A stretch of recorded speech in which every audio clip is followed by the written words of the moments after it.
Hi, ഞാനിന്ന് വന്നിരിക്കുന്നത് എൻ്റെ വീടിനടുത്തുള്ള ചേന്നമംഗലം പാലിയം പുതിയ തൃക്കോവ് ശിവക്ഷേത്രത്തിലെ മഹോത്സവത്തോടനുബന്ധിച്ചിട്ടുള്ള കുറച്ച് പരിപാടികളൊക്കെ കാണിക്കാനായിട്ടാണ്. ഇവിടെ ഉത്സവത്തോടനുബന്ധിച്ച് ഒരു ദിവസം ഒരു പ്രത്യേക ദീപക്കാഴ്ചയുണ്ട്.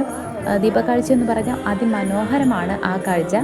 അപ്പോൾ അതൊന്നും നിങ്ങളെല്ലാവരും കാണിക്കാമെന്ന് കരുതി. അപ്പോൾ ഞങ്ങൾ വന്നപ്പോൾ തന്നെ ഇവിടെ നല്ല ഗംഭീര ഭജൻസ് നടന്നുകൊണ്ടിരിക്കുകയാണ്.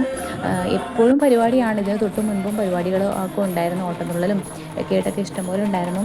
അതുപോലെ അപ്പോൾ എല്ലാ പരിപാടിയും നമുക്ക് കാണാൻ പറ്റില്ലല്ലോ. അങ്ങനെ പരമാവധി പറ്റുന്ന പരിപാടികളൊക്കെ ഞങ്ങൾ വന്ന് കാണാറുണ്ട്.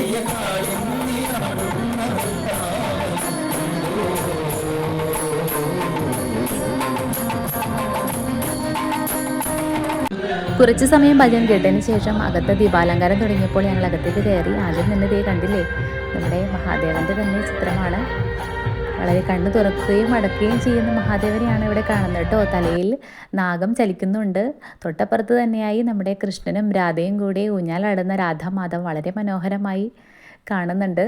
അവിടെ ഞാൻ ഒരു വിളക്ക് കംപ്ലീറ്റ് ആയിട്ട് ഒന്നല്ല കേട്ടോ, പിന്നീട് ഞാൻ ഒരുപാട് കത്തിച്ചു. എല്ലാ ഭക്തജനങ്ങൾക്കും അത് കത്തിക്കാവുന്നതാണ്. അമ്പലത്തിന് ചുറ്റുമുണ്ട്, ഇഷ്ടം പോലെയുണ്ട് കത്തിക്കാൻ. എല്ലാവർക്കും കത്തിച്ചാലും തീരാത്തത്ര വിളക്കുകളുണ്ട്.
അങ്ങനെ ദീപാലങ്കാരങ്ങളെല്ലാം കണ്ടു കഴിഞ്ഞ് ഞങ്ങളെല്ലാവരും കൂടെ പുറത്തേക്ക് ഇറങ്ങി. അപ്പോൾ ഈ വെടിക്കെട്ട് തുടങ്ങാറായി. അങ്ങനെ വെടിക്കെട്ട് കാണാനായിട്ട് ചെന്നു. നല്ല ഗംഭീര വെടിക്കെട്ടായിരുന്നു.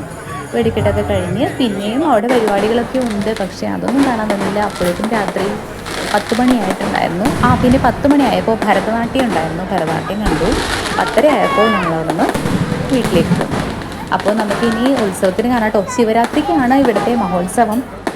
പാലിയം ശിവക്ഷേത്രം അറിയപ്പെടുന്നത് വൈക്കത്തപ്പൻ്റെ പ്രതിഷ്ഠയായി തന്നെയാണ്. വൈക്കത്തമ്പലത്തിൽ പോകുന്നതിന് തുല്യമാണ് പാലിയം ക്ഷേത്രത്തിൽ വരുന്നതെന്നൊരു ചൊല്ലുകൂടിയുണ്ട്. അതിനൊക്കെ കുറച്ച് ഐതിഹ്യങ്ങളൊക്കെ ഉണ്ട് കേട്ടോ. അതെല്ലാം നമുക്ക് പിന്നീട് കാണാം. Okay, thank you.